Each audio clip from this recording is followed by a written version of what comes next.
Welcome, everyone.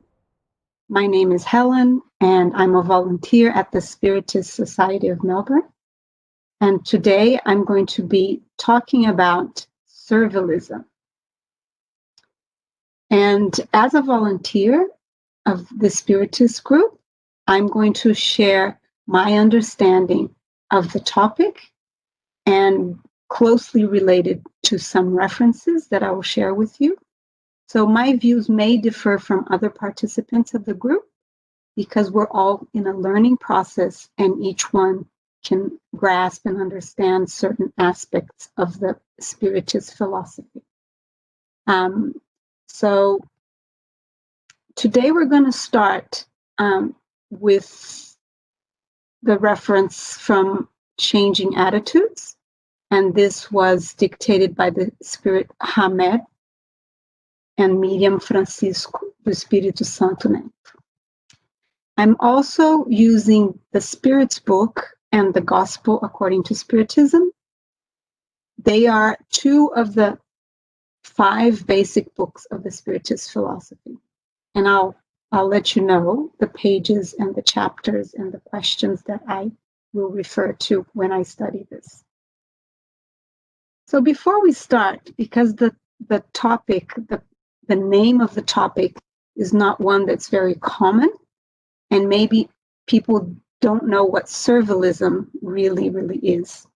So let's start defining some terms that we will be using today. So servilism is very similar to subservience, which is a more common word, I believe. And that is the condition of being subservient, or in simple English language, to do whatever someone wants you to do. And this term is normally derogative. So you say as a form of criticizing, because it's somebody that's too eager to please or to do what the other person wants you to do. The next term is obedience. So obedience is a condition or quality of being obedient. And that means to do what you are told to do. Obedience can have a derogative kind of aspect, but not so much. So it's more related to following what you're supposed to follow or what you're told to do. And the last term I wanted to bring to our attention is resignation. So resignation is the acceptance of unpleasant situation or fact because you realize that you cannot change it. So when a person has resignation, they accept something because they realize that they can't change it, and so that's how they proceed. So Hamed starts saying that resignation, obedience and resignation, are 2 active virtues, companions of softness, despite men wrongly mistaking them for lack of will and sentiment. So let me ask you, when you hear the word obedience or resignation,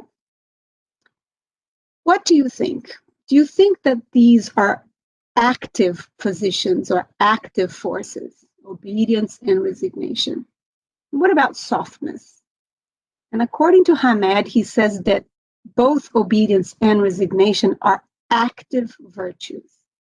So in today's chat, what we're going to do is we're going to explore what does a virtue really mean and what does it not mean. And men normally wrongly think that obedience and resignation is actually a lack of will, a lack of sentiment. And we are going to understand what's the fine line that divides obedience with subservience. All right? So what is the difference between an active virtue of obedience and a weakness of character that leads to servility or subservience? And the word servility is the same as servilism.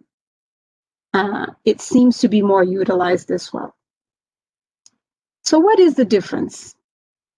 Like I said, there's a fine line between the virtue of obedience and underlying issues that may lead you to be subservient to a certain person or situation. So if we have a look at this photo, we all that we study the Spiritist philosophy, we all know that we're here on a journey of self-improvement, and we're working towards perfection. Although we're probably never going to get to perfection itself, but we are working towards perfection. And if we think of our journey as a stairway, you will see that in the lower steps, we start our journey showing behaviors of low moral standards. Because we're learning, we started as simple and ignorant spirits in our journey, in our incarnations. So we're learning what feelings and sentiments are. And in Changing Attitudes, Hamed, in a different chapter, not the chapter about servilism, he says that we start having instincts. And then slowly, as we evolve a little more, we start having sensations. And after sensations, we start having feelings and then sentiment. And that the goal of all that is to reach the sentiment of love. So we're all here on a learning journey to learn how to love. And when we try to tackle or learn about ourselves, several Spiritist books show us that if we start with things that are very visible, it might help us to understand things that we can't quite see about ourselves. So if we start with addictions is anything that exerts control over us. And we're going to see a little bit more about that in the next few minutes. So anything that exerts control over us can be considered an addiction. So nowadays, you don't have only addictions related to drug, alcohol, smoking, etc. It's much more complex than that. And if we go a step higher, which might not be so visible, we have what we're calling here weakness of character. Some people call flaws or faults, but I chose weakness of character because it's our weak points. It's the qualities that we do not possess yet. So these are the opposite to the qualities that we will see in virtues that we don't have yet. So it's our weakness of character or our weak points.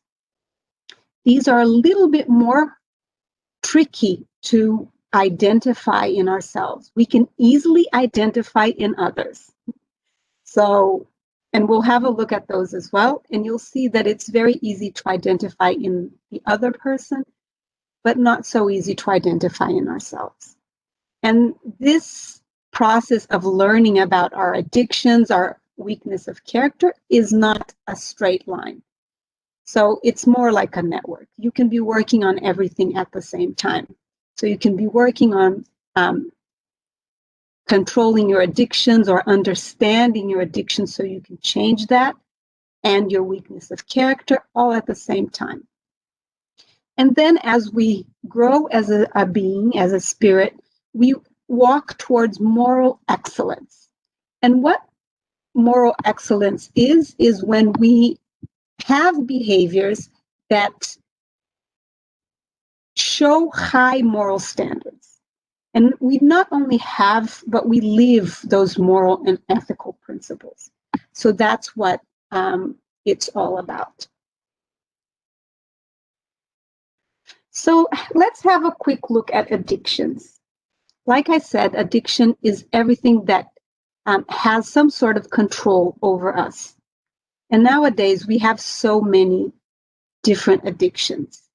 And I put, if you look at the lower part of the screen where there's a CAT scan or a tomography. You can have a look. It's written there, cocaine, the addictive person has only a little bit of blue, which is the addicting level. And some people say, gambling is not that bad. But if you look at gambling, the whole blue means the level of addiction that the person can get. So if you think of something like that we might think that it really doesn't really matter, here it shows, and this was in a scientific website, that gambling actually is more addictive than cocaine, in the sense that the person loses control and feels the need to go back to the addiction more frequently even. Incredible as it may seem, because I was surprised with that. Another addiction that's incredibly common is our mobile phone. But it's not only that, it's like the internet, and it might be shopping. It might be even things that are even more subtle, which is to talk about other people's lives. That is an addiction. And binge watch TV is an addiction when it starts being prejudicial, like there's some sort of loss that you might have. So social media, all that can be addictive. Video games. And people are not even aware. And I say that because I was talking to my son. I have a son and a daughter. My son absolutely loves video game. And I was explaining to him about addictions, and that video games can actually be addictive. And in the beginning, he was very resistant, but probably a couple of years ago, because I spoke to him a while ago, he said, "Mom, I think I am addicted to video games because I feel that urge, that need to sit in front of the computer and play the game, and I have trouble letting go." So I thought that that was wonderful that he could have that awareness, and many of us do not. So it might be a big range of things that cause us to feel addiction. So we have to identify. The obvious one is smoking and drinking and drugs, sex, and also gambling. They're the most obvious ones. But we have these hidden addictions, which are things that exert or have control over us. And that's something that if we can start working on them, it will improve our quality of life immensely.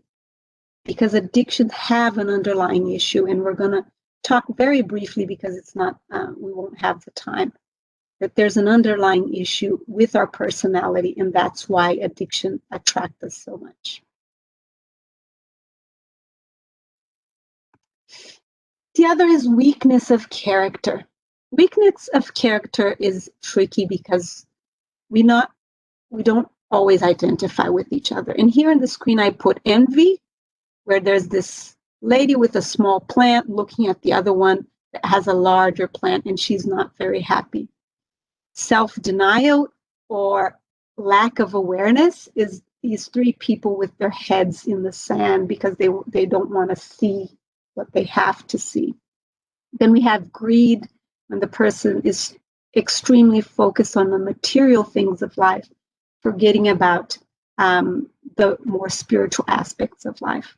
And then we have someone climbing on the others to obtain something just for themselves, which is more related to selfishness and being egotistic. We have vanity in the sense of the person only concerning about their beauty, how they look, the external factors. We have anger. These are just samples of weakness of character that we have identified in ourselves, some, but probably not most of them. And we do have to pay attention, because this, we'll see right now, it has an underlying issue that might come from childhood, but also from past life experiences that we had. And now it's the time for us to start working to get rid of them. So according to Hamed, obedience is not a lack of will or sentiment. Obedience actually is consent of reason. And resignation is consent of the heart. So what he means by consent of reason is the conscious consent of your intelligence and reason. So you understand what that situation is, and you consciously make a decision to obey or to follow that rule or to do that thing for that person. And resignation is the consent of the heart, meaning that you understand all the feelings involved, how much that will affect you. You have that awareness, you have that understanding. But you understand that you really accepting that will be good not only for yourself, but for the greater good. So you can see that both obedience and resignation are not passive. So you're not just, there's nothing I can do, so I'm just going to sit here and accept what's coming my way. It's not that kind of mentality. And obedience is, there's nothing I can do. That's what I'm going to have to obey, or out of fear, which is even worse, that we're going to see right now. What happens when children are educated in a way that the parent is always constantly putting them in a situation of fear? They might obey out of fear of not being loved, out of fear of missing out on something, out of fear of being excluded. So it's very different from obedience itself. Obedience as a virtue is a consent, and so is resignation. So Hamed continues saying that subservience may come from a lack of initiative, an undesirable passivity, an inferiority complex, and immaturity. And this problem, he continues, normally starts in childhood when parents use fear and threats to get obedience. Luckily, now more and more parents are adopting a different kind of education. And I can see young parents and parents studying and looking at different educators and trying to learn how to best educate their children. So we can see a progress. When I was younger, it wasn't much like that. My parents were very loving. They were strict but loving. And I think that they were quite progressive. But in my generation, I don't think that was common. People would just, they would educate based on fear and threats. So if you look at this picture, because I'm going to show two different pictures, you will see that for the parent that's trying to get obedience from the young child, it's easy because they're just imposing themselves. But for the child in this situation, if you look at this young person's face and the way that they look, they are letting go of something inside them. So Hamed says that some of the children, they let go of their will and their independence to simply follow what the parent or the carer is telling them, because that's the way that they find to be happy or to feel loved or to be accepted within the family. Now, if we look at this photo, psychologists say that there's a spectrum. So on one side of the spectrum, the person who has a very rigid but unfair education, they will come out fearful and maybe more subservient because they lack confidence, and it might be some complex issues of inferiority or even emotional immaturity. But the other side of the spectrum looks a little bit more like this little girl. So if you look at her, she is actually copying what the parent is doing. So she seems to be rebelling. So the other side of the spectrum is when a person, because of everything that came with childhood, they adopt a posture of wanting to command and to control other people. So both of these might come from childhood when, and this is important, when the spirit that's there in the form of a child is not emotionally developed enough to deal with that without adopting these flaws. Because if the spirit that is incarnated in that child is emotionally mature, built from all the several lives that they came, all the experience that they gained and the wisdom, even though they're in a body of a child, they already have that within them as a form of deep-seated knowledge. So even when the parent is doing something that might, in some cases, have consequences to the child, that spirit that's more mature, that will not be too visible or not visible at all. And that's why you see from a same parent, one child tends to be more submissive, one might be more demanding or controlling, and maybe another child simply will be the best that they can be, because we have different spirits in different developmental stages of their spirituality or their awareness. So if we look in the Spirits book, Kardec asked the spirits, what is the most effective means for improving ourselves in this life? And I think all of us know the answer, isn't it? So the spirits, they answered Kardec, a sage of antiquity has told you, know thyself. And further on in that same question, the spirit says that self-knowledge is therefore the key to individual improvement. So Hamed, throughout this book, Changing Attitudes, in several chapters, he really reinforces the concept that there's nothing really that needs to be changed except the way we see and understand things. So if you think of all virtues or vices or flaws or weakness of characters or addictions, everything starts in our mind. So there has to be a set of conditions for that to manifest somehow. So if we really know ourselves and work on ourselves, we are able to progress quicker and understand and have a happier life. Because as we grow, we tend to be more accepting of things that come our way.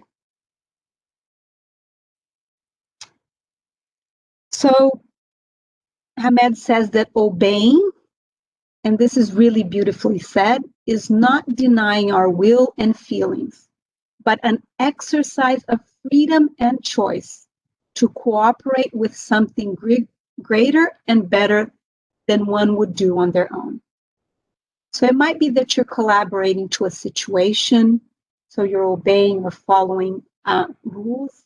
It might be to collaborate with that person because you can understand that they are not maybe in the same level of awareness that you are, but it's really a freedom that you have and a choice that you have to actually cooperate or collaborate in a situation. And that is obeying. So it's really an active force and a proactive way of living.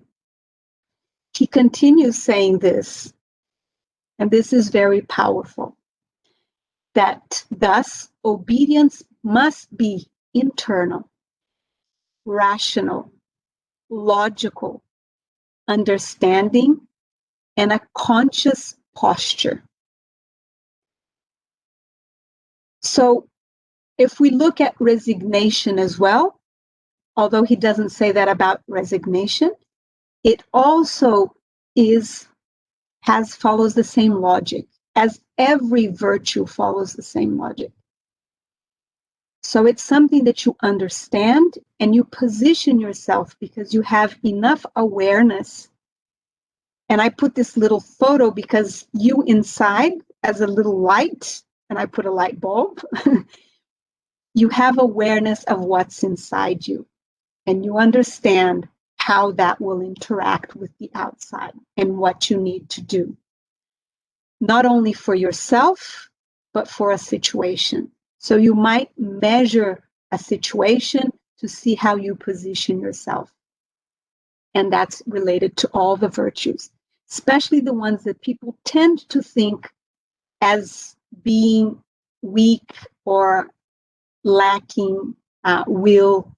For example, to be humble, to be obedient, to be soft and kind. Some people think that kindness sometimes is a form of being weak, but it actually is a very, very powerful strength if you understand what it truly and really means.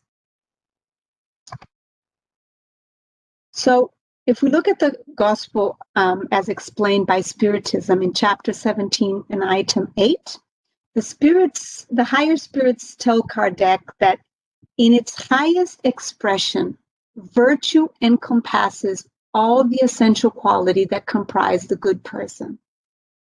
So to be good, charitable, hardworking, reasonable, and modest are the qualities of a virtuous individual.